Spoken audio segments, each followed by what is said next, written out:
Hello, Sunshine. I'm ALEXI LALAS, and welcome to the State of the Union podcast, where we look at the beautiful game on and off the field through the lens of red, white, and blue-colored glasses. This week, we'll be talking, well, obviously, Copa America Final, Euros Final, the Gold Cup, co-ed soccer, water skiing, and so much more. But first, joining me, as always, my friend, my colleague, my guiding light, David Mosse, a soccer savant and a Fox Soccer researcher and writer extraordinaire. Mosse, how are you on this Monday, July 12th in the year 2021? I am doing well as our summer of soccer rolls on. Yeah, we dovetailed right into another tournament, and it all happened in one ad break, basically, with our Fox coverage of Copa America going right into Gold Cup, literally on the same day we transitioned into a new tournament. So, but it's great, and I love it. And we're off with Gold Cup, but we do have to put to rest two major tournaments and two major talking points when it comes to the world of soccer, and we will do that to start off the show. Mosse, you watching anything interesting lately? I know we're working hard on all these tournaments, and that takes up most of our time. But have you found a way to at least de-stress a little bit and watch anything? Only this British show I mentioned last week, Top Boy, and even then the pace has really slowed down because of all the work we've had. But I'll be finishing that soon, and I can move on to something else. But yeah, very, very good. Very happy with it. Okay. I finished Downton Abbey. All right. So I am so far ahead of you. It's ridiculous. You're the one that suggested this. I took it and ran with it. Okay. And, once I start, I can't stop something like this, even if it's bad.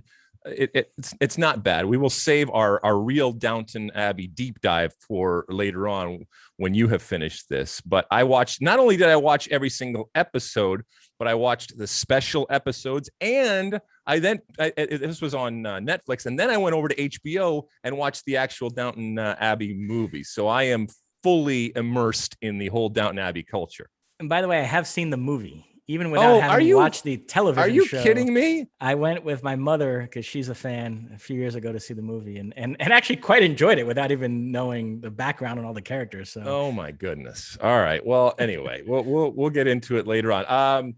Let's see. Eliza Matsunaga, Once Upon a Crime, a new documentary on Netflix.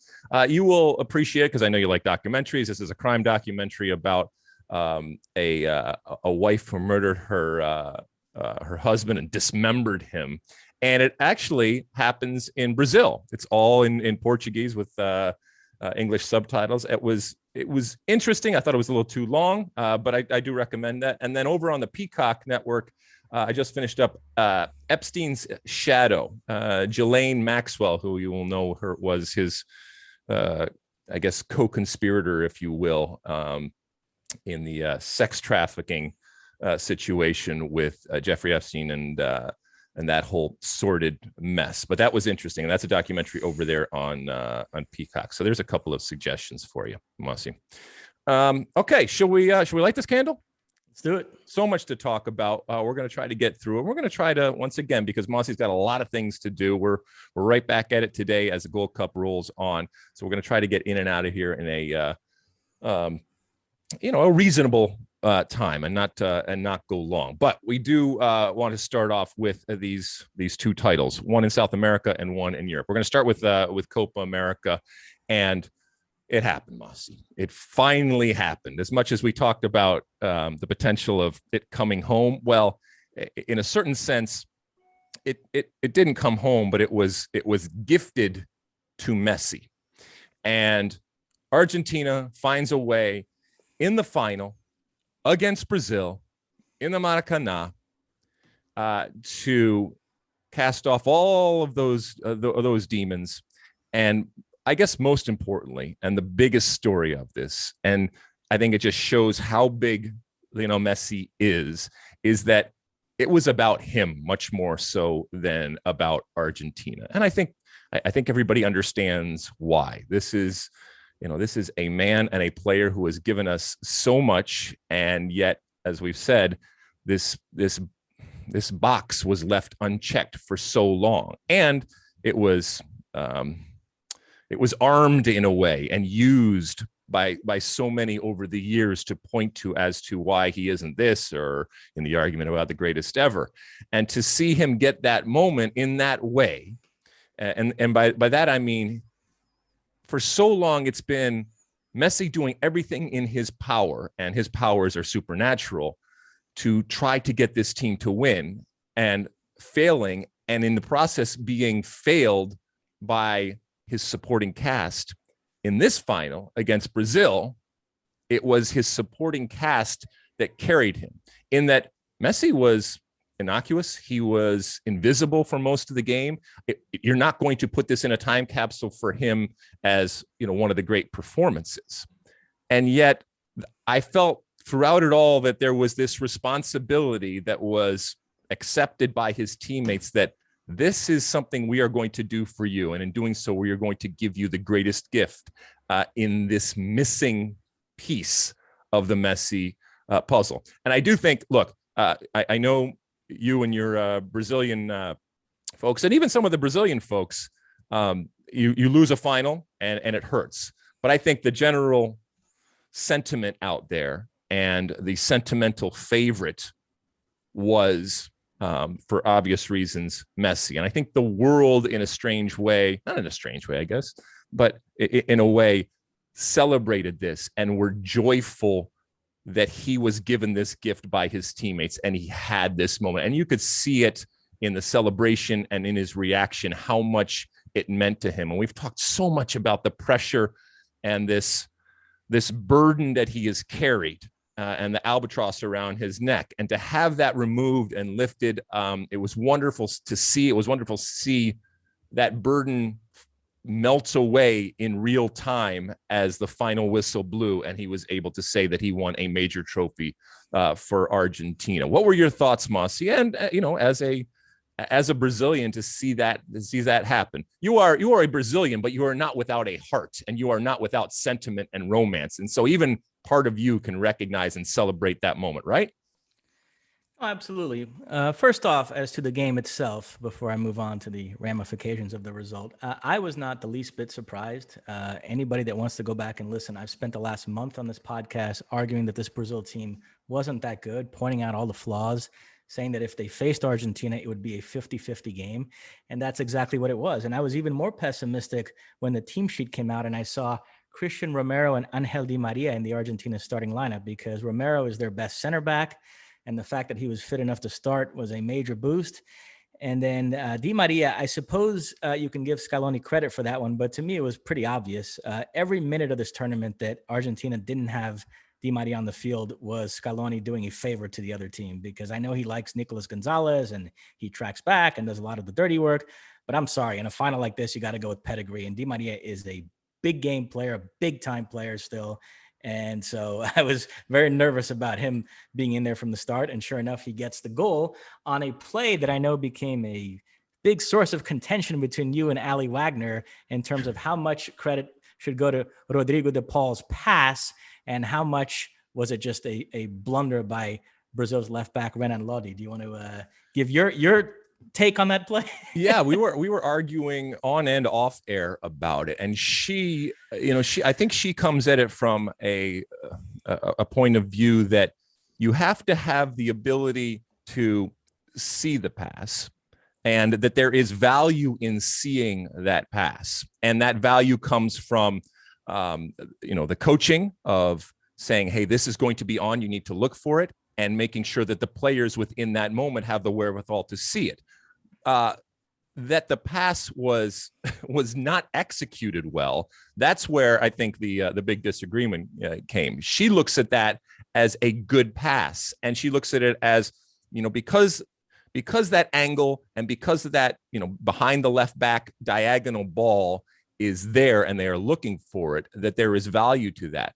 I don't find the value unless you are able to accurately hit that ball, which did not happen in that point. To your point, Lode completely, messed up his lines. All he had to do was either trap the ball, head the ball, kick the ball. I mean, literally just touch the ball. Instead, it went right underneath him. So if I pass you the ball, okay, and I pass it under an opponent, okay, that's not necessarily a good pass. That's just the soccer gods. That's just luck. That's just that's just serendipity. So that was my point. We went back and forth, and she saw it as a much more beautiful play than I did. And I looked at it as, Brazil lost this game on an individual error. Okay. And, all of the things that you're talking about are absolutely true. Di Maria, I don't think that there's been someone, playing on that off wing, playing on the right-hand side, but being a left-footed player. I mean, we've seen Arjen Robben and those types of players, but since Arjen Robben, that type, I mean, it's not different playing off, players on their off wings that cut in and to their preferred inverted foot. winger, they call it. Man. What do they call it? I don't like to call winger. it, because I like to call it an off wing. Okay, because that's what we call it in hockey, inverted wing or whatever. I call it an off wing, but everybody understands what we're talking about here. You're playing a left-footed player on the right side, and it creates all sorts of different types of problems and different types of angles there. And to your point, he was phenomenal when he was on the field. Speaking of the field, by the way, Mosse, there was a lot of talk in this tournament about the field. I do not think that the field at Maracanã helped Brazil. I didn't think it was good. Aesthetically, it looked good, but I didn't think it played well at all throughout the game. I thought it made it that much more difficult to control, and I think it worked against a team like Brazil that wanted to control the ball and had plenty of the ball. And let's be honest, Argentina had their moment, scored their goal, and Brazil couldn't find something, and they ran out of time ultimately.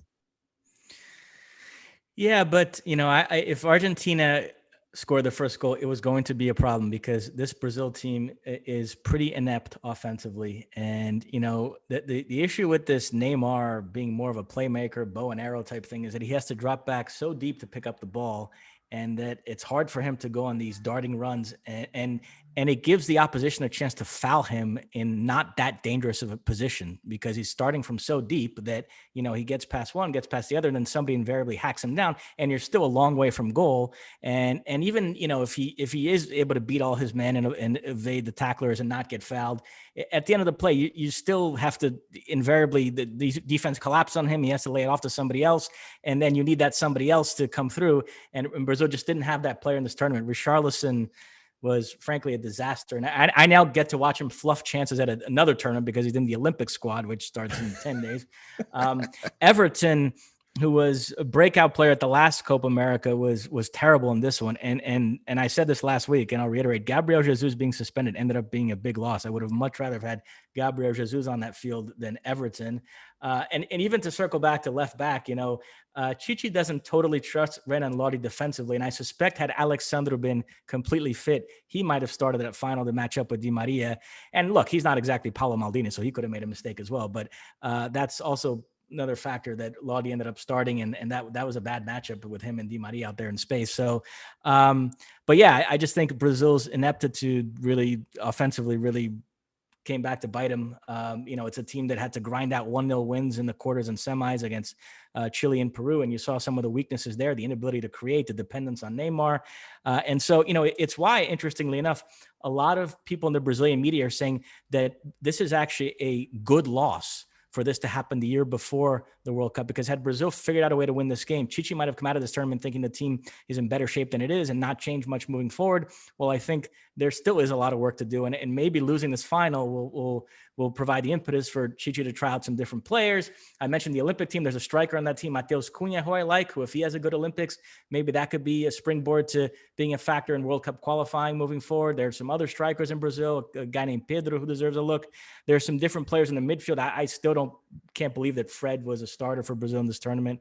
There are definitely 2 or 3 other players I would have picked ahead of him. So there's still some work to be done for Brazil. And, bearing in mind that Brazil and Argentina are in different places as soccer nations. And that's not me trash talking. That's just the reality of it. Brazil have won 5 of the last 10 Copa Americas. They won the last one at home 2 years ago. They've won 4 Confederations Cups, which I know is a competition that people spent the last couple of days diminishing because they wanted the storyline that Neymar was also going for his first senior international title. I don't agree with that at all. I think the Confederations Cup counts. So you were there in 2013 at the Maracanã, right? when Brazil beat Spain, or at least you Yeah, covered yeah, that yeah, final yeah. for, I mean, that there were Oh, no, we did it 80,000 from people. Bristol. I think we I did it thought from that Bristol, but yeah, I mean, yeah, I I thought mean, that stadium was going to collapse is and that day. was, I guess that was a major tournament. I absolutely count that. Yeah, I don't think it's coming back because they need the space in the calendar for the Club World Cup that Johnny Right. Infantino's cooking up. But nevertheless, so Brazil is in this place right now where it's really all about the World Cup, and Brazil has its own drought going, which is a World Cup drought going back to 2002, and that's what they want to put an end to. And so all these other competitions are viewed through the lens of preparing for the World Cup. So, while Argentina, because they haven't won anything in the last 28 years, it sort of elevated the importance of these other competitions because they just wanted to win something. And so you saw the celebrations the last couple of days. They were befitting of a World Cup title, and the way people were pouring into the streets of Buenos Aires. That's not something you typically see associated with winning a Copa America, but it just speaks to how much it meant to Messi and how much it meant to that country to just win something. And so in your analysis of the final, that sort of has to be taken into account. I agree it's a painful defeat for Brazil, but I would look at it this way. For Argentina, it was about winning the Copa America, and the fact that it came against Brazil just added another layer to it. But if they had played anybody in that final and won, it would have been very significant, and Messi still would have been crying and so happy that he won something for Argentina. In the case of Brazil, it wasn't about winning the Copa America. It was about them not wanting to lose to Argentina at the Maracanã in a game that everybody was watching. Mm-hmm. So the opponent is what lent weight to the game. If Brazil, if we're being honest, if they had faced somebody else in that final, there would have been a ho-hum feeling of, okay, Brazil winning another Copa America at home. It wouldn't have been that big a deal. So I think in analyzing this result, Brazil, it's frustrating, it's irritating, but you can easily sort of spin it forward and view it through the lens of preparing for what really, really matters, which is the World Cup the following year, and what lessons need to be learned here and where they go from there. Well, it's interesting you say that because one of the questions that we had scheduled to talk about on our pregame show was where this leaves Brazil and Argentina relative to the rest of the world, because this is, as you said, always with an eye to the World Cup, and we're 14 months away from the World Cup in Qatar in November and December of 2022, and when we're comparing and contrasting with other teams out there, where do you see them? I mean, I know you just said that Brazil needs to do some things, but when we're looking at that pecking order right now, how do you come out of this Copa America looking at a team like Brazil and Argentina? I think both still have some work to do. I mean, because it's Brazil, because it's Argentina, and because they have players like Neymar and Messi to build around, that's a good starting point. And Brazil also has a very solid back line. So when you don't concede a lot of goals, you always have a shot going deep in major tournaments. But I see both these teams as still lacking enough quality to win a World Cup, especially contrasting with what we saw from the Euros. So I still think there are 4 or 5 teams in the Euros that I would rank above either Brazil and Argentina. That could change in the next 14 months, but I think we come out of this tournament still feeling like the European teams who have dominated the World Cups, they've won the last 4, that they're shaping up to be the favorites again in Qatar. All right, before I get your comments on Messi, I mentioned the fact that we did have a pregame. We had an hour pregame scheduled for our Copa America game. And I know a lot of people were on social media asking me about it because there was a baseball game that was happening before the Copa America. And that hour pregame served obviously as getting people ready for this massive event, but it also served as a buffer. And anybody that has worked in our business, regardless of what sport, understands that events sometimes go long. Sometimes you can anticipate it, and sometimes you can't, just because of the course of events that happen. So that hour-long show also acted as a buffer if and when, in this case, it was baseball, went long. Not only did it go long, but it went an hour long, which is, for the most part, unheard of. But it can happen. And once again, for those of us that have been around television, it has happened. It will happen again.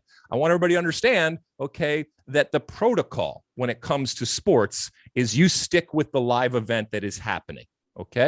And that is for respect of the actual sport and of the teams and players involved and of your broadcast partners that you have. And that would have happened if it was a soccer game going long, or in this case, it's a baseball game going long.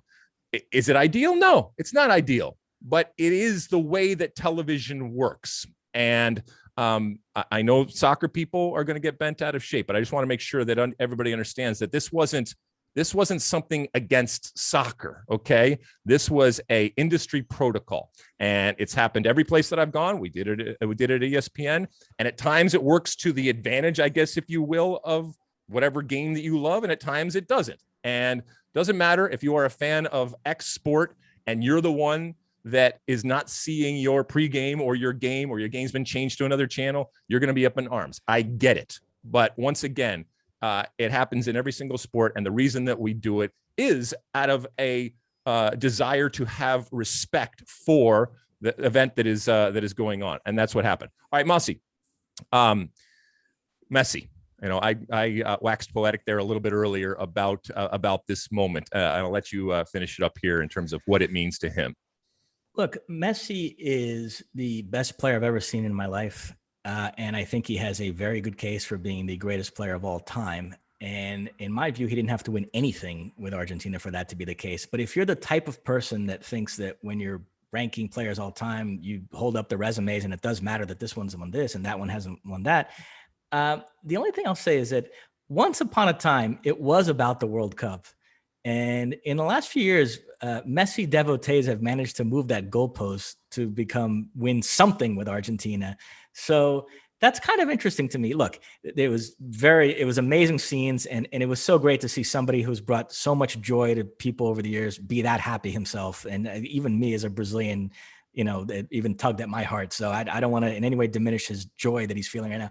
But when in terms of this, the logic trail stops with me when people say, oh, now this cements that he's the greatest player of all time. Mm-hmm. And I don't know, winning a Copa America, I sort of feel like there are people that woke up on Saturday morning thinking Messi's the greatest player of all time, which is a totally valid position to have, and people that don't think he is. And I kind of feel like those same groups of people went to bed Saturday night thinking the same thing. It's hard for me to imagine somebody who didn't think he was before, and now because he won a Copa America has changed his views. So I do think the idea that this is some legacy altering achievement, I don't know, that I struggle a little bit with that. I mean, what do you think? I mean, we're going to cover the World Cup in Qatar, and is it still going to be a storyline? Well, Messi's never won the World Cup, so he's trying to get that monkey off his back, or do you look at it as it was just about winning something, and so now that storyline has gone away completely? I think that it became just about winning something because of the recognition that it's going to be even more difficult for him with this Argentina team to win a World Cup. But certainly, if you ask Messi, would you rather win a Copa America or a World Cup? He's going to say World Cup. And by the way, you know, part of this whole narrative that is churned for so many years is relative to Diego Maradona. And Diego Maradona won a World Cup. Okay, so any way you slice it, there is always that. So I think for people that are looking for excuses, they are already built in. They are there. I do think that this, you know, this is additional fodder. This is additional backup for those in the argument. But there is going to be a debate and an argument that continues on. To your point, though, I think that there was a collective relief, and maybe that's ultimately what it was. It was just a relief, and he is still arguably the greatest player playing the game right now. And now an unburdened Messi, okay, who doesn't have to worry about that, and who knows how much he did or didn't, but even if it's subconscious, an unburdened Messi who knows, look, I am in the twilight of my international career, and this may be the last go in Qatar. Who knows? I mean, he likes to play, and he's been, knock on wood, healthy, but this may be the last go. If he doesn't feel that he is, as I said, you know, burdened or chasing this, and that he can be free, I mean, that's good news. I think that is good news for him and for those of us that love watching him, and for Argentina ultimately going forward. So I'm excited about this next year, provided they qualify from the World Cup, which, you know, they're sitting pretty right now, and I think that they will. And to have a Messi that has had that box checked, however much or little it means, but that box is checked, to have him going into a World Cup. I'm excited about that. Anything on Copa America before we move on?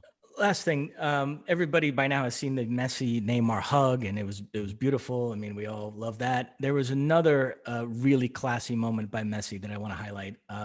Rodrigo de Paul, who was phenomenal in this final. He was my man of the match. Whatever you think of the pass for the goal, I mean, he played a great game otherwise. But in the midst of the celebrations, when the players were all dancing and chanting, he started chanting something kind of anti-Brazil, like, and taking a shot at Brazil. And Messi like stopped him cold and said, no, like, we're not going there. Like, which I thought was just speaks to, he's not only a great player, but just a great sportsman and just such a classy guy. And you could tell, like, he was touched by Neymar, and Chichi spoke to him, and sort of there was a real sort of sense of sportsmanship, and he didn't want anything to disrupt that. So he kind of shut that down right away and said, well, we're not going there, Rodrigo de Paul. Like, it's not about that, like, today. So that was, I thought, a really classy moment on his part. Yep. I mean, there were scenes, as they say, and it was wonderful to see.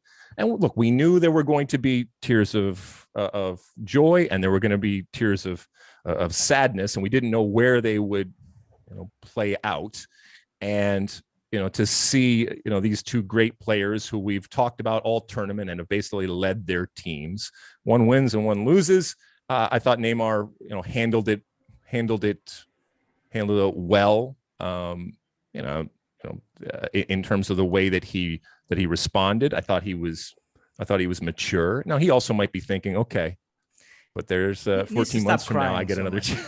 I get a chance. And if I have to pick between the two, which one ultimately you want it to be there. And maybe this will light a fire too, or another fire for him. You won't get this reference, but Neymar has become the Dick Vermeil of international soccer. I mean, he cries all the time now. I mean, he needs to calm down a little bit. Like every other game, Neymar, I see him. There's a lot of crying. He's a very emotional person, Mosse. Okay, he's very passionate and emotional. He wears his heart on his sleeve, and these are tears of joy and pain and confusion and all the different stuff that goes into being not just one of the great soccer players in history, but just a human being, Mosse. I mean, can't you just let a soccer player be a human being for a second? All right, listen, we had a great time broadcasting Copa America. And as I said, the soccer gods smiled upon us and gave us so much throughout the tournament. And then obviously the final that we wanted, and gave us a historic moment, and one that we will not soon forget, with regards to Messi finally getting his major trophy. And we'll see what he goes on to do with this Argentina team and this Brazil team. And by the way, all the South American teams. It was great to get a look at them a year and a half out from the World Cup, and we'll see how much they do change and improve over this next year as they get ready for Qatar 2022. All right, we move over to Europe and the final of the Euros. Oh my goodness, Mosse, where shall we start here? The thought was it was coming home. It's not coming home, so insert your joke. It's coming to Rome, whatever you want to say. Ultimately, when I look at this game, I think that the better team won, and that doesn't always happen in penalties. And I'm not saying that penalties are a crapshoot or just a coin toss. That's not true at all. It takes a skill. It takes a mental fortitude that should never be undervalued and certainly not ignored. But on total, when you look at this game, England jumps out in I guess the best way possible with an early goal, but they either took the foot off the gas, or what I think is more likely the case, they came up against a team that, regardless of an early goal, it didn't faze them in the least. They recognized the talent that they had. They slowly grew back into the game, and not only grew back into the game, but basically for the rest of the game, it was Italy. They got the goal that they needed. And I don't think that England, either from a tactical perspective or a personnel perspective, ever really had the ability and ultimately, I guess, the talent to fight and combat what Italy is at this moment. Is that a fair assessment? We'll get to the penalties and all the other stuff there, but is that a fair assessment in terms of the game in totality? Oh, absolutely. Yeah. England had a very good first 20 minutes where Italy was a bit shell-shocked. But then, as you said, Italy grew into the game and took control, and they ended up bossing the majority of that match. And you came away feeling, although it came down to penalties, that the better team did win. And you look at the two managers, I must confess, I never rated Roberto Mancini that highly before. I kind of thought the trophies he won at Inter and Manchester City, there was an element of just right place, right time.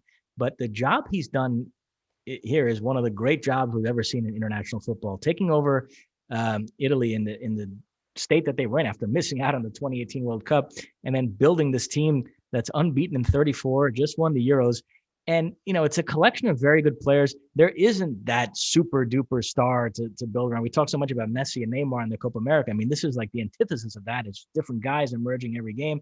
He does have that great center back pairing that's the foundation. I mean, Bonucci scored the goal and Chiellini was phenomenal. He was to this Italian team what Cannavaro was in the 2006 World Cup. But I mean, just the way they played, so expansive, proactive, going forward, controlling games, just beautiful football, the type of football I like, fluid possession, with the one exception of the semis, it must be said, against Spain. And I think having Italy win this tournament really elevates Spain in my eyes, because they were the one team all tournament that were able to really take it to Italy and control that game. But no, I mean, with that one exception, Italy, every other game, as you said, they were the better team. They played really nice football. And so just hats off to Roberto Mancini.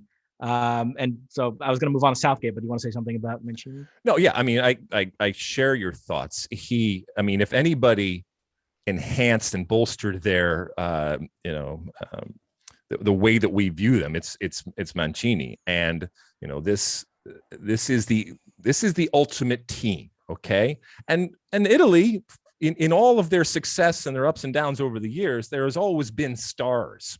And I'm not saying that these aren't stars, and maybe these are stars now that we look at. But this was, a perfect example of, it's not necessarily the best players, it's the best collection of players. And they bought in. And to your point, yeah, there was that moment against Spain where they kind of reverted. But for the most part, this was an eye-opening and refreshing type of team to watch, particularly because it's Italy and what we associate with Italy. So I'm happy for the Italian fans that they have this team, given, as you said, coming from a low point, one of the lowest points, and back 34 and is pretty amazing, considering the competition that they have faced over that 34 span. So yeah, it was great. A lot of the talk is, because it's England, it's going to be the team that ultimately lost. When you look at this England team, I know there's the inevitable hand wringing and consternation that's going to happen out there for losing a final, losing in penalties, losing at Wembley in a tournament that you, except for one game, were able to play in England. There is going to be a deep dive, and we are so connected to the English soccer culture, okay, and it permeates almost everything that we do and has for a number of decades. But it's really interesting to see the reactions. And I mean, I love my English friends, love them, and I know that I poke them all the time, and believe me, they fire back. But it was really interesting to see the reaction to this latest loss. And I guess it's too harsh to call it a failure, but they failed ultimately in the moment to bring it home. And I can't think of a more, at times, precious and self-absorbed and navel-gazing type of fan base when it comes to the English, and this deep dive that after the final penalty into why this matters, and the greater significance and the meaning relative to the country and the culture and the social aspects of it and the political aspects of it and all that kind of stuff. You lost a game in penalties, okay? And yes, it hurts, and it hurts because you were right there on the cusp of doing something that hasn't been done in so many decades. I understand that, but you're not alone in losing finals, and other countries and cultures, don't have this moment of self-examination in a way that has just been amazing over the last 24 hours. And in a way, I love it, because it certainly means that you care. But and I don't think that they expect the rest of the world necessarily to care, but because we are so bombarded by English and EPL, and it's such a huge part of our soccer culture. You can't avoid it. And at one point, you just want to say, "All right, you lost. All right, go on. Hey, you have the opportunity next November and December to win the big one, if you will." What did you think of Southgate? Because I don't think, I mean, you may not like Southgate, but he took you to a final. Okay, and here's what happens. When you lose, the tactics are bad. Okay. When you exactly win, the tactics are good. Right. So yeah, you can look at the decisions. No coach makes decisions going, I'm going to really screw my team here. Okay. No coach says, the rest of the world thinks I should do this, so I'm going to do this just because the rest of the world thinks this. No, I know this is what we do. We go back and we Monday morning quarterback. We analyze the decisions that were made. And, the fact that he made substitutions specifically, because if you're making them in the 120th minute, they're specific to players that you feel are going to, in that moment, step up and take a penalty and put that in. First off, Mosse, thoughts on Southgate? You're not in favor of a change before they continue on with qualifying and then go to a World Cup next year, are you? Are you one of those that say he's in over his head and this is a perfect indication of why you need somebody better in this position? No, definitely not. I mean, he took you to a final, so absolutely would not make a change. But I will say it's been one of the interesting subplots of these Euros has been fans chirping at managers who they felt were overly cautious given the talent they had at their disposal. And Southgate came into some criticism for that.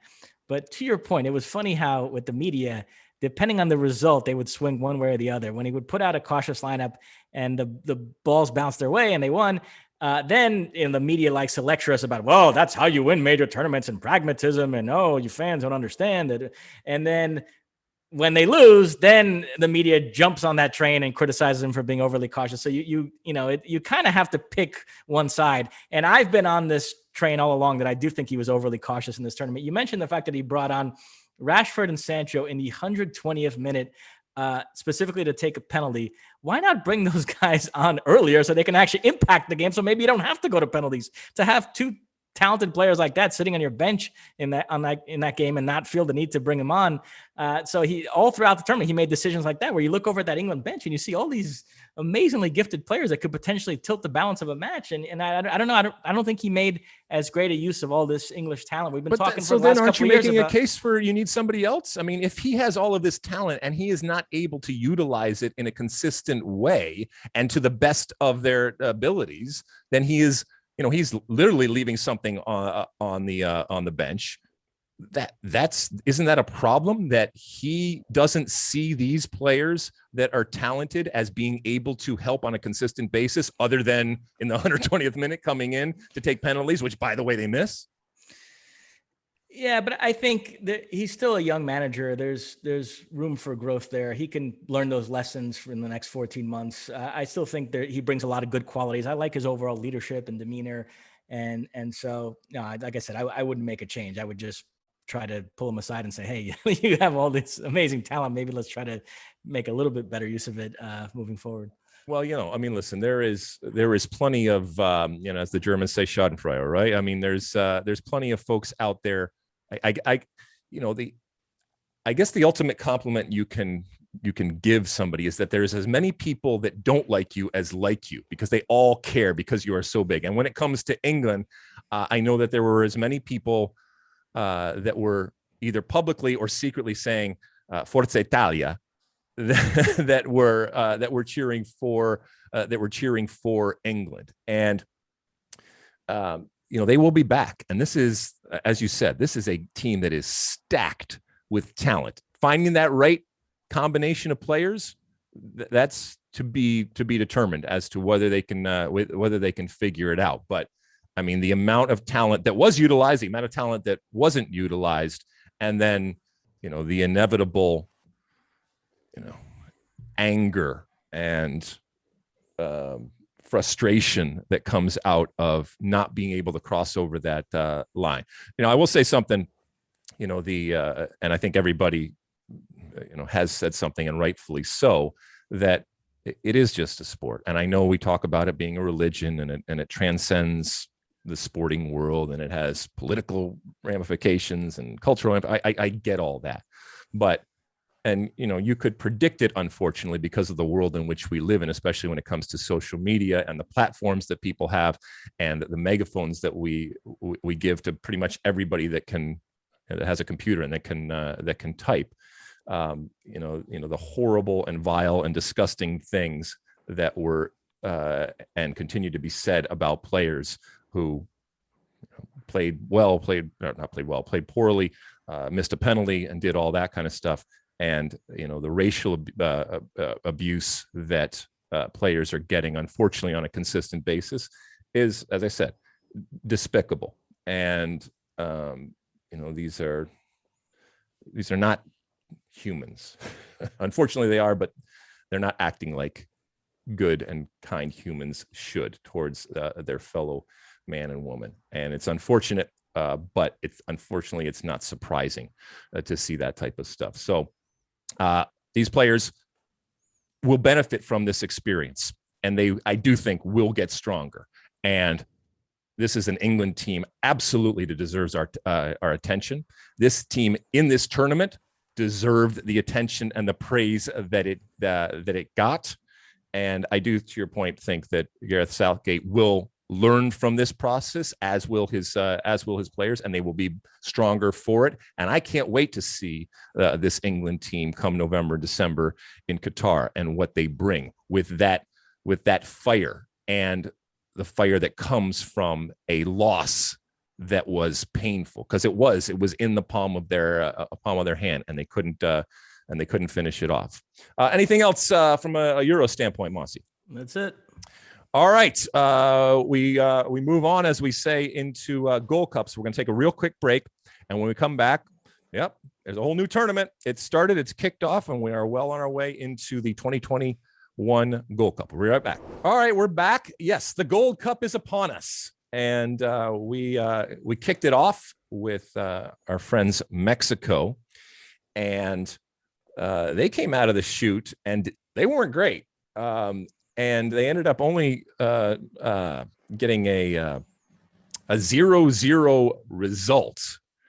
Who did they play, Mosse, again? I forgot. Trinidad and Tobago, excuse me. And you watch that game, and that's not a good result. That's not a good result for the favorites of this tournament to start off like that. And in the game, they weren't able to score.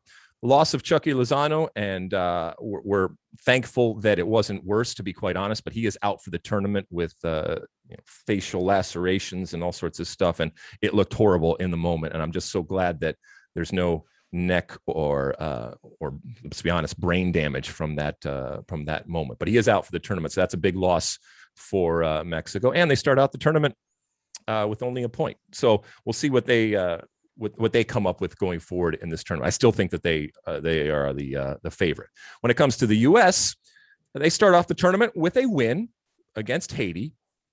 It was not one that instills a tremendous amount of confidence or belief in this group. But sometimes in tournaments, it's a slow burn. And you come out in the first game and you still get a win. That's ultimately the most important thing. Having said that, this is, and let's be honest, this is a team that is being looked upon with plenty of skepticism when it comes to their ability to have success in this Gold Cup, especially against the likes of Mexico and even people looking at it in Canada. This is a team that's never played together before, that Greg Berhalter has put out there. And so this is a group that is coming together, and hopefully they will grow through the tournament. When we came on air for the beginning of this tournament, I said, this is a team that has to prove to us that they are worthy of our attention and of our support and of our belief. They have to make us believe. And, it was a win. And so well done, but I'm not sure that anybody that was skeptical has changed their tune after this result. And I haven't necessarily changed my tune. I still am cautiously optimistic that they will grow in, and we will see this team come together and find an identity, and one that we can hold on to and be excited about. But it's early days. Ultimately, a goal from Sam Vines, the left back, was the deciding factor against Haiti, a Haiti team that was plucky, that was resilient, that asked some questions of the U.S. I thought when it comes to players who were good, Kellen Acosta, I thought was really good. I thought that Walker Zimmerman, especially his distribution out of the back, and just his kind of composure and the the way that he inhabited that type of position, I thought was good. Matt Turner, who a lot of people are looking in goal, did what he needed to do. We know he's not the greatest with his feet, which could be a problem going forward, but he's there to stop shots, which he did, gets the clean sheet. Let's see, Shaq Moore, who came in for an injured Reggie Cannon, who before the game we found out he was injured. He wasn't going to start. I thought he had a good day at right back. Daryl Dike did not start, and I know that was disappointing to a lot of folks, including myself, that want to see him, but he did come in later on in the game. I thought that the insertion of him and Buzio were, changed a little bit of the complexion of the game, and it would not surprise me in the least if Gianluca Buzio is not a starter going forward, given the way that he came in and the composure for a 19-year-old and the way that he ran that midfield from deep. So all in all, a good result, but not, once again, anything that is going to change a lot of minds or win over a lot of hearts and minds when it comes to the way that this team, at least now, is being looked at relative to winning this Gold Cup. Is that a pretty clear and accurate assessment? Absolutely, yeah. What was interesting to me is Berhalter started the most experienced lineup he could from the players that he brought to this tournament. But that did mean that for a squad where he already left out some of the U.S.'s best players, he then left on the bench some of the players that people are most excited to watch at this tournament, like DK and Buzio and Eric Williamson. And so, yeah, I mean, the first half was a little bit of a slog. I mean, it was an exciting game, but slog in the sense that there weren't that many players on the field that I was going to learn anything new about. And so it was really in the second half when Buzio came on and DK and Williamson and James Sands I kind of perked up a little bit, because it was like, okay, now we're talking. These are the guys that I really kind of had circled at this tournament that I really want to see play. And so we'll see what lineups he puts out moving forward, but hopefully we get to see more of those guys I just mentioned. Yeah, I mean, you could just sense, even though you couldn't hear it, you could sense the collective groans when the lineup came out, especially when, Gyasi Zardes is up top. And, as I said on air, he is the Rodney Dangerfield of this U.S. national team, in that he doesn't get, I think, the respect that he deserves. I think that there are a lot of people that just have either ignored or just given up on what he is. And to your point, we know pretty much what he is, but Greg Berhalter also knows what he is. And I think that Greg Berhalter sees a value in the consistency that he gives. Now, where that comes in terms of the level, and why is this important? Because when you look around, there are a few glaring openings right now. One is that number 9 position, which we still haven't filled. And that's why a lot of people were excited and continue to be excited to see what Daryl Dike is going to do. I also think that there's a center back position next to John Brooks, and some other things. Because look, while we talk about the talent and the team, for example, that we saw in Nations League, what happens when one or multiple of those players are hurt, or what happens if they're not doing the job? They play a qualifier and they're bad and they're not getting the job done.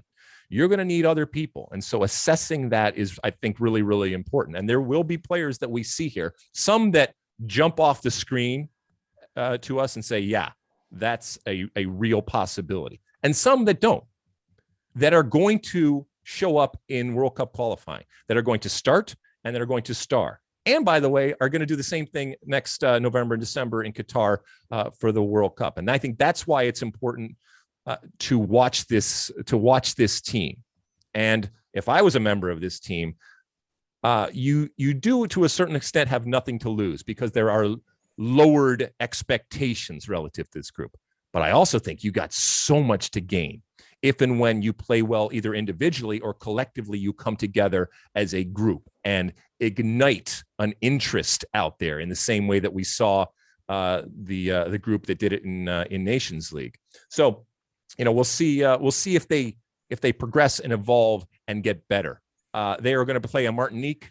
The U.S. is going to play Martinique next, and that is not a team that is as good as Haiti. And so I think there's going to be an opportunity for a lot more joy, a lot more attack, and a lot more goals, which doesn't necessarily mean that they're playing better, but I think that there is, once again, that opportunity going forward.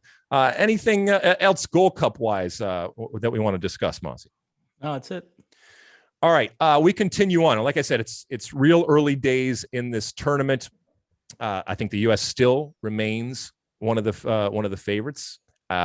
Mexico, as we talked about, is that team, and we talked last segment about the soccer gods smiling on us. We would love the soccer gods again to smile on us and give us a final that involved the United States and Mexico. And don't think for a second that Tata Martino and that Mexican team isn't looking for revenge. And by the way, Tata Martino, as I've said before, he is not invincible. Okay, he needs a good Gold Cup. Okay, so we'll see if he gets that, and if maybe the U.S. once again are spoilers to the Tata experiment going forward. We still got a long way to go. Pretty much every single day we have multiple games when it comes to the Gold Cup. So check that out. Myself and Mosse and my friends and colleagues, whether it's Rob Stone, our leader, hosting, whether it's Stu Holden and John Strong and Marisa Dew and Ali Wagner and all these different folks that are part of our coverage. It's wonderful. I love these tournaments. I try not to use the words grind or a slog. It is absolutely a marathon as opposed to a sprint, and you really have to pace yourself and have a ritual and routine. And I've done this now so many times in so many years that I'm used to it. But it's the best. It is. I am so incredibly fortunate, and we all are so incredibly fortunate to be able to be doing these things. And even 2 tournaments in a row, bring it on. I love it. I pinch myself every time, and they can pry it from my cold, dead, redheaded hands many years from now, hopefully. All right, we're going to take another quick break, and when we come back, it's time for Ask Alexi, so don't go away. Okay, we are back, and we have a mixture of Ask Alexi questions. As you may or may not know, we have our hotline, which is 657-549-2297. That's 657-549-2297. And we've been getting, now for the last couple of months here, some different calls and giving people the opportunity to actually hear their voice. And we got a couple of calls this week, and we're going to start out with, and listen, folks, please leave your name, because otherwise I have to do what I'm about to do here, which is say, Coach from Wisconsin had this to say. I am a fan of both the women's and the men's national team, and I'm also a coach of U12 soccer here in southwestern Wisconsin. And we've done boys versus girls games that don't go very well. They just get too distracted by trying to beat the girls or trying to beat the boys. I don't think we would have maturity level issues if we did something like that with our first team players, but I also wonder if it wouldn't be cool to do like a once a year game. Maybe it's a fundraiser where the teams are split. Vlatko gets one team, Greg gets the other. You got to have 5 of each gender on the field, and then the goalie is the goalie or whatever. But I would love to see these teams, these players on the field together. And I don't really want to see them play against each other. I kind of want to see them play together as a team. And I wonder what you all think of that idea. Just how crazy is it? Thanks. Love the show. All right. Thank you, Coach from Wisconsin. You may or may not have a name. Mosse, do you like, or have you ever played co-ed soccer? I have not. No. You've never played co-ed soccer, really? Not at any sort of structured level. You should, my friend. You should. It's actually fun. My wife and I played early on in our marriage, and we had a blast. We had a really good time. And it's not as if she, grew up playing soccer or knows a lot of soccer, but it's a simple game. It's a beautiful game. I take that back. Actually, a few years ago, I played in a rec league in Santa Monica, and yeah, it was co-ed. We had a couple of females on our team. It's fun. It's a really good time. And to Coach's point in terms of seeing the two national teams kind of mix, I'm here for that. I would love to see that. And whether it's from a charity aspect or however the game comes about, I would love to see the U.S. women's national team and the U.S. men's national team and have a draft and the strategy involved of how you would take, where you would take. And I think we've talked about this before. You have rules in place. Either you have to have, 5 women, 6 women, and 5 men, whatever it ends up being. But the strategy involved of doing something like that. Now, we've talked about over the years, this whole concept of women playing against men. And to be quite honest, it's not that fun of an exercise to do. I get why we do it, but it's not that fun of an exercise to do it. If you want to do it, go ahead. Okay. If you want to see something like that, I'm much more, as I said, interested in a co-ed type of situation and the strategy involved and where you would put the players and ultimately what that would look like on the field, where, you're not just running around, you're actually running around. And,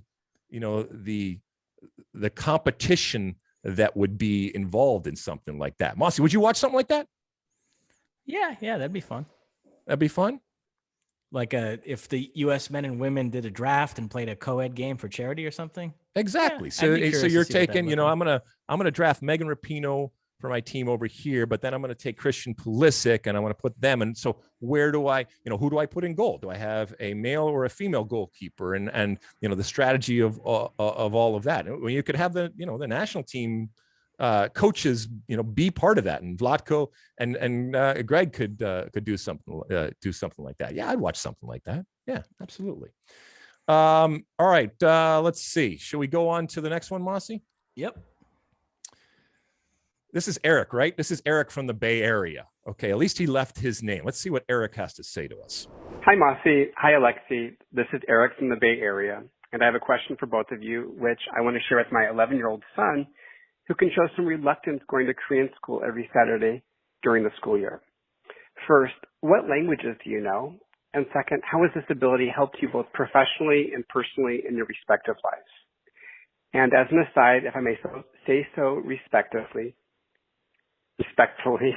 you were both wrong on the Oreo question. You need to eat Oreos with milk.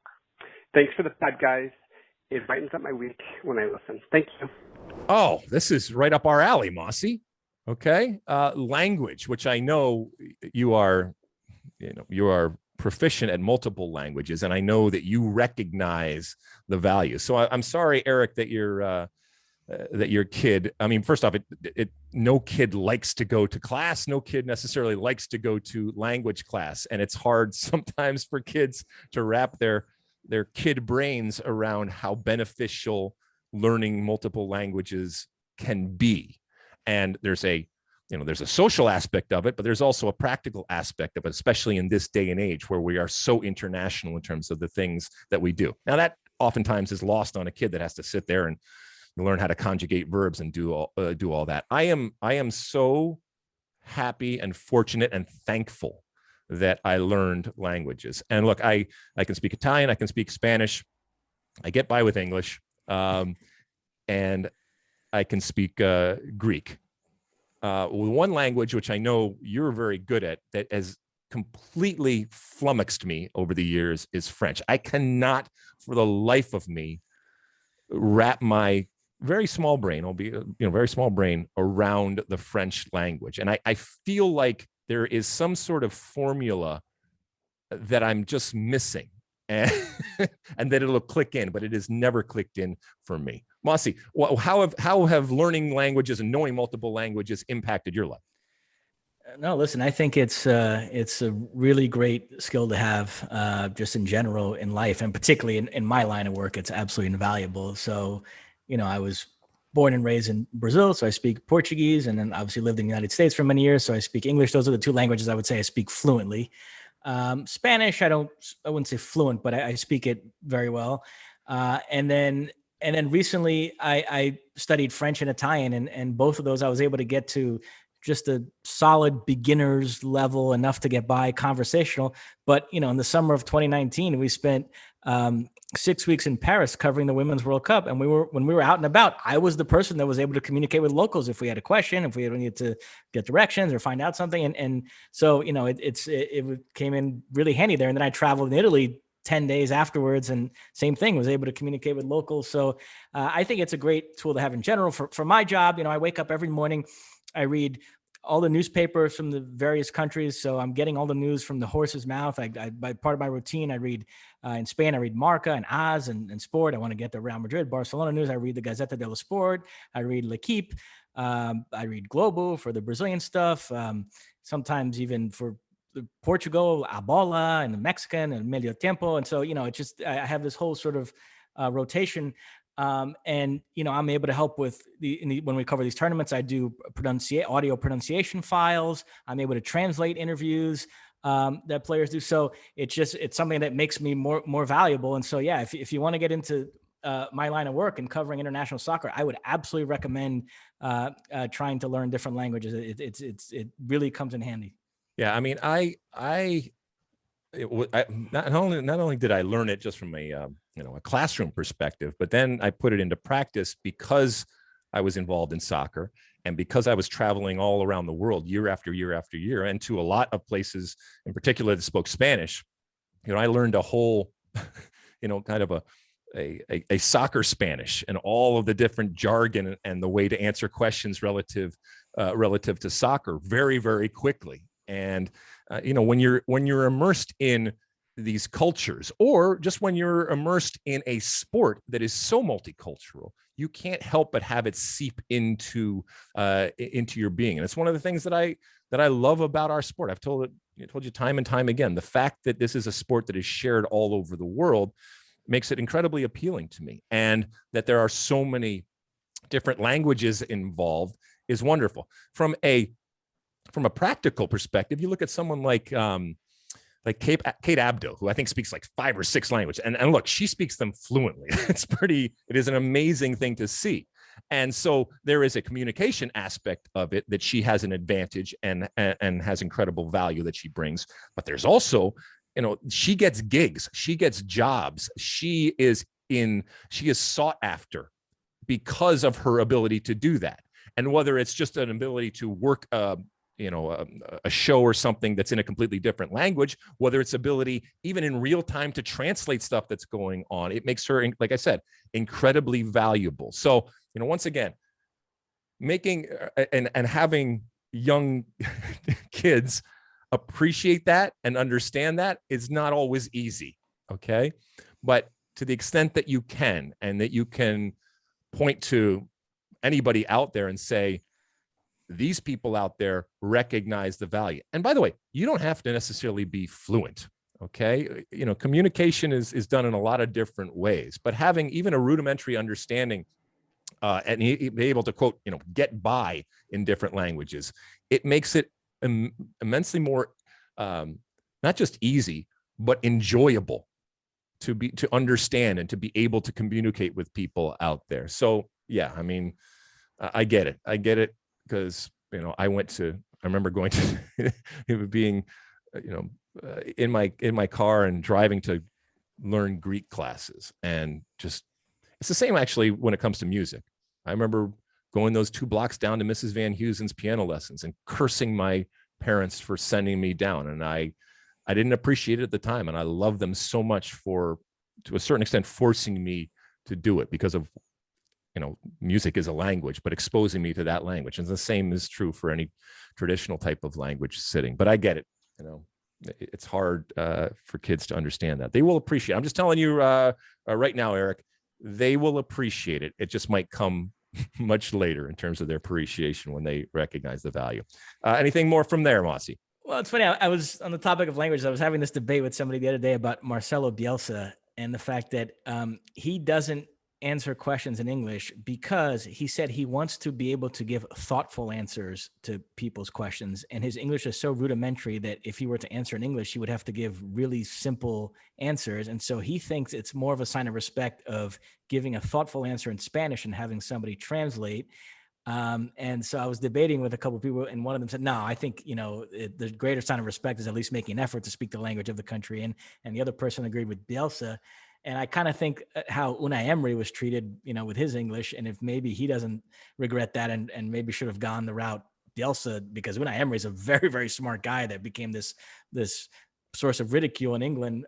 So I don't know. Do you have an opinion? Yeah, I mean, I think there's also different cultures that that accept it, or more readily accepting of someone trying. I mean, when I was in Italy, for example, they loved the fact that I would even try. Okay. And I butchered it. I mean, I was speaking at times, I was saying sentences that had English, Spanish, Italian, and maybe even some Greek thrown in there. Okay. But they loved the fact that I try. Now you do that in France, it might not have the same reaction over there. I do think that it is a form of respect. And I do think, especially when you are a guest in somebody else's country and somebody else's culture, that it behooves you. There's a practical perspective where I think it's going to help you out in terms of communication. But I think there's also a part of it that it shows that you are respectful of the country and the culture and the people that you're in, that you are making an effort and you are taking the time to try to learn that language. And if you already know it going in, that's even better. And once again, you're even more valuable. All right, we got one more here, Mosse, and we're going to take this one actually from the old Twitter machine. What do we got? Last question is from Jay Estrada. As my kids get older, the more enjoyable it is to watch U.S. men's national team games. Same experience? ? Interesting. I'm not sure that it's relative to me aging. And I do think that it is, it points up a kind of natural evolution and progression that American soccer has taken. In that, when Christian Pulisic came to be, there was, all of these examinations and deep dives into his background and how does this happen, and what was done or what wasn't done, all that kind of stuff. And you come to find out that he comes from a household of soccer, in that his mom and dad played soccer, in that soccer was always part of the landscape. And you see that more and more. And I'm not talking necessarily that mom and dad play professional soccer, although we certainly have those. But it's just that soccer is an accepted sport. And we are seeing now generations that are coming to be and families that are coming to be where the game of soccer is so much more accepted. And in that, it's traditions that are always part of family. And you want to impart that and you want to share that with the people that you love. And sometimes it doesn't even have anything to do necessarily with the sport. This is just what you're doing. And whereas there was a time where, going to a baseball game or watching a baseball game or going to a football game or watching a football game was what you did and what you ultimately wanted to share with your kids through your family, I think more and more that sharing process happens to include soccer now. And whether it's, you went to the World Cup and fell in love with the game in 94 or in 1999, and it's never left you. And you ended up marrying somebody who shared that experience, and you played growing up, and you guys, a family played soccer in high school or played soccer in college and then went on to do different things and different jobs or whatever. But that soccer type of connection, and more importantly, the value and the validity of that game is never in question in these households. And these households continue to be created. And within that, once again, to your point, Jay Estrada, it's fun, and it becomes a new tradition. It becomes a new ceremony and ritual within your house. Now, does it become stronger as you get older? I don't know.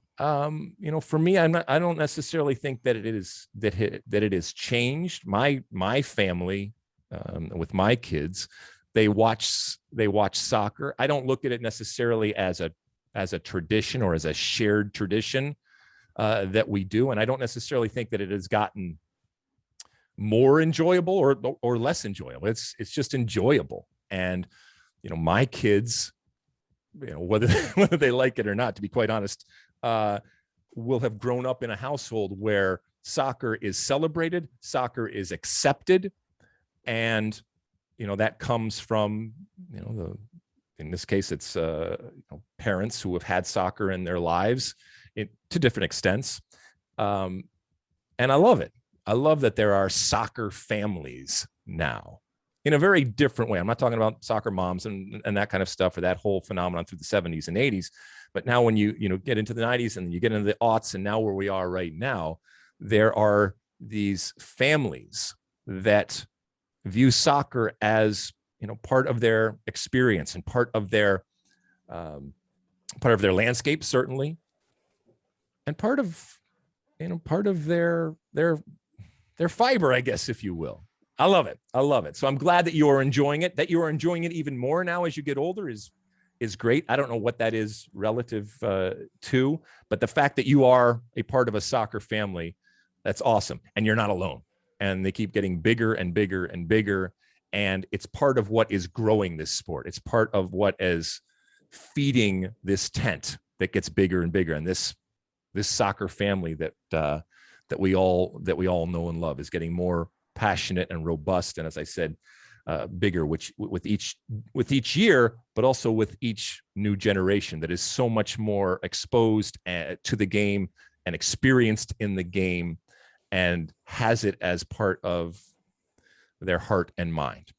Anything else, Mosse, when it comes to Ask Alexi? That's it. All right, we're going to take another quick break. When we come back, we're going to finish up the show as we always do with my one for the road. All right, we're back, and it's the end of the show, and I'm going to give you my one for the road. And it's unfortunately on a sad note. We lost Paul Mariner this past week. He died at 68 of brain cancer. And for those that don't know, Paul Mariner was a former pro and an incredibly successful professional over playing in England for the likes of Ipswich and Arsenal, and then he actually came over to the United States as many English players did, and played different places here in the U.S.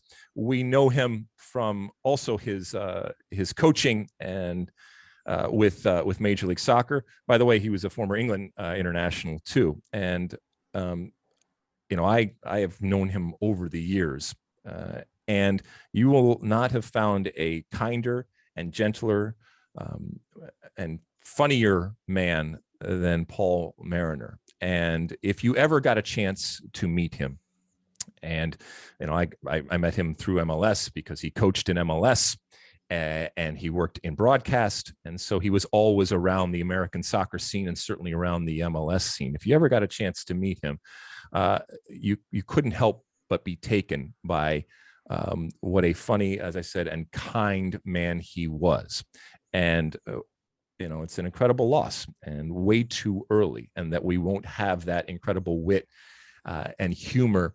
And from a broadcast perspective, the inquisitive mind that he had and the way that he talked about the game. And his influence, though, continues because of all of the different players that he had a part in. And whether it's a Taylor Twellman or a Clint Dempsey or so many other players that he touched. And I think that there was part of us that didn't realize how big a personality and player he was, and how much he already had impacted because of his work in England when we got him over here in the United States. And you would mention Paul Mariner, and you would see people's eyes light up that hadn't had the American experience with him. And so we were so fortunate to be able to have him, because he, we've talked on this pod, and as we talk on pretty much every pod, about the American soccer culture, and he made the American soccer culture better, and we are better for having him as part of it for so many years. And so my condolences go out to the entire Mariner family and the whole soccer family, because we have lost a wonderful person, a wonderful man, and a huge part of soccer. And if you get a chance to talk to anybody who did spend time with him, I think you will see very, very quickly how important he was and fundamental he was in shaping some of these soccer players that he came in contact with. And if you came in contact with him, you would never, ever forget him, because, as I said, of the incredible personality that he was. So sad days when it comes to the loss of Paul Mariner. But thank you, Paul. Thank you for everything that you've done, and may you rest in peace. Mosse, anything before we go? That's it. All right, we will be back again next week. We actually did this one because Mosse was kind enough to grace us with his presence on a Monday. We've been doing it on Tuesdays and Wednesdays, but we get this one out and record this on a Monday, so it'll be out on Tuesday, back on our regular schedule. We'll see if we can adhere to that going forward as we go through the Gold Cup. You never know. We got to be able to bob and weave. We appreciate you bobbing and weaving with us as we get through this crazy soccer of summer. So enjoy all of your soccer. As I said, more Gold Cup pretty much every single day is upon us. We are weeks away also from the Olympics showing up, and before you know it, we will be back into the preseasons and all the different stuff. And obviously we have MLS that continues on, NWSL, all sorts of soccer out there. I hope that you're enjoying it. Thank you so much for writing and reviewing and subscribing and doing all the things that you do with the State of the Union podcast. We will talk and see you again next week, same time, same place. And until then, and as always, size the day. You like that clip? Well, my State of the Union podcast drops every week. Subscribe now on Apple Podcasts, Spotify, or wherever you get your podcasts.